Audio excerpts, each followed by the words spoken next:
아유, 위원장님 왜 그러세요? 위원장님. 위원장님 만드세요. 허리 맞추세요. 허리 맞추세요. 위원장님 맞으면 안 돼. 큰일 나요. 위원장님 이러시면 안 되시죠. 아니. 저희 다 감옥 갈고 돼 있어요. 맞네. 우리 다 이게 끝나가.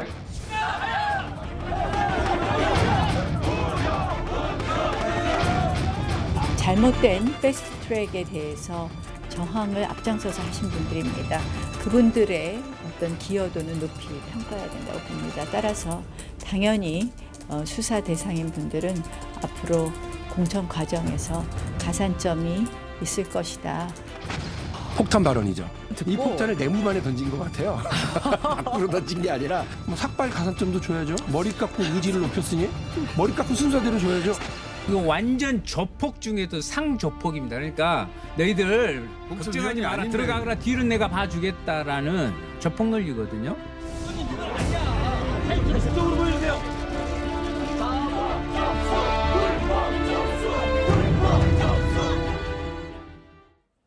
네, 앞서 오신환 대표와도 이야기 나눴듯이 잠시 후 여야의 3+3 회동이 있습니다. 이런 상황에서 나경원 자유한국당 원내대표가 어제 패스트트랙 공천 가산점을 주겠다고 밝혀서 논란이 되고 있죠. 이 소식은 이슈온 첫 번째 소식으로 최진봉 성공회대 교수, 전지현 변호사 함께 좀 나눠보겠습니다. 두 분 어서 오세요. 안녕하세요.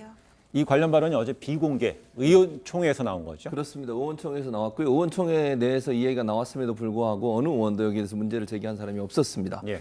뭐 의외로 그 말은 결국 의원들도 이 부분을 거의 뭐 당연하다 이렇게 받아들인 게 아닌가 하는 의혹이 들 정도인데 나경원 원내대표가 패스트트랙 수사 대상에 오는 의원들에게 공천 가산점을 주겠다.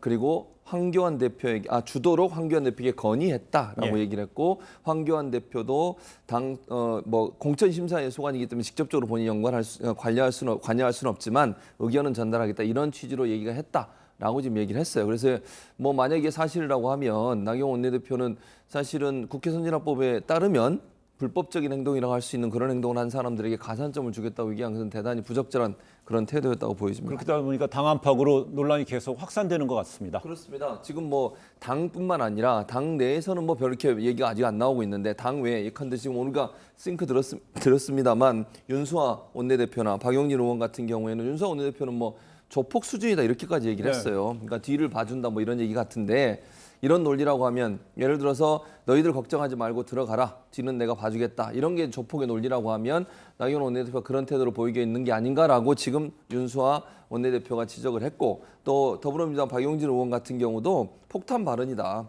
폭탄을 내무반에 던진 꼴이다. 이렇게 주장을 하면서 강하게 비판하고 있습니다. 그 한국당의 유기준 의원 같은 경우에는 오늘 모 라디오에서 뭐라 그랬냐면은 공천을 하는 거는 공천심사위의 소관이잖아요.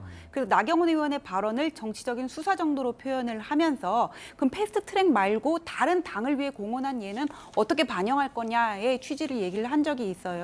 그래서 지금 나경원 의원은 당 내에서 뭔가 당을 위해 한 일인데 불이익을 받으면 되겠냐 이런 불만이 쏟아져 나오니까 이런 얘기를 한 것 같은데 민주당은 속으로 쾌재를 부르고 있을 것 같아요. 왜냐하면은 내년에 이제 내년에 4월에 이제 총선이 있는데 거기서 이제 총선의 승패를 좌우하는 거는 공천이라고 보거든요. 자유한국당은 같이 가야 할 카드, 버릴 카드, 삼고초려라도 해서 데려올 카드를 잘 선별을 해야 되는데 물론 60명 의원 다를 제가 버려야 할 카드 그렇게 표현하는 건 절대 아니고요.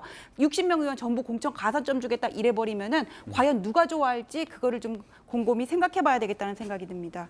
근데 이 문제에 대해서 황교안 대표는 아직 공식 입장을 내놓지 않고 있습니다. 그런데 실제로 이 가산점을 준다 하더라도 패스트트랙 수사에서 자칫 이 형이 확정되면 이 총선의 출마 자체가 좀 어려운 거 아닌가요? 이게 공직선거법에 보면은 국회 회의 방해죄로 500만 원 이상의 벌금형이 확정되면은 5년 이상 피선거권을 5년 동안 피선거권을 상실한다고 돼 있는데 지금 이분들이 조사를 받는 혐의가 뭐냐면은 지난 패스트트랙 이제 안건 과정에서 뭐 강제 사보임 아까 나오셨던 오신환 의원에서 최이배 의원으로 교체를 하는 과정에서 뭐 감금을 하고 그다음에 회의장에 못 들어가게 하고 이런 국회 회의 방해죄거든요. 국회법상에 규정된 이게 법정형이 5년 이하의 징역 또는 1천만 원 이하의 벌금이기 때문에 만약에 판결이 확정되면 500만 원 이상의 벌금형이 나올 가능성이 있어요.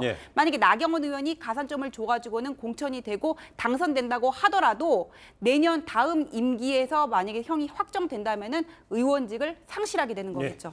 그런데 예. 실제적으로 이제 폭행, 강금 이런 것들은 국회법 방해에서 아주 엄하게 처벌하도록 국회 선진화법이 개정이 됐지 않습니까? 예. 그런 상황에서 이런 행동을 했다고 하면 이거는 뭐 국민들이 볼 때도 화가 날 문제지만 법적으로도 다음 선거에 나갈 수도 없는 위험성에 처하게 돼요. 네. 그런 의원들에 대해서 저는 다독이고 길을 살려주는 의도가 있다고 보여지고 또 하나 분명히 알아야 될 것은 지금 현재 경찰이나 검찰이 수사를 하고 있는 내용 중에는 무슨 내용이 있냐면요. 국회 회의를 방해한 이런 행위가 누군가의 지시에 의해서 이루어졌다고 보고 있고 그 지시를 한 대상을 나경원 원내대표라고 보고 수사를 하고 있는 부분이 있어요. 네. 그렇다고 하면 이게 의원들 입장에서는 나는 한 게 아니라 시켜서 한 건데 내가 왜 이렇게 처벌을 받아야 되나 이런 생각이 들지 않겠습니까?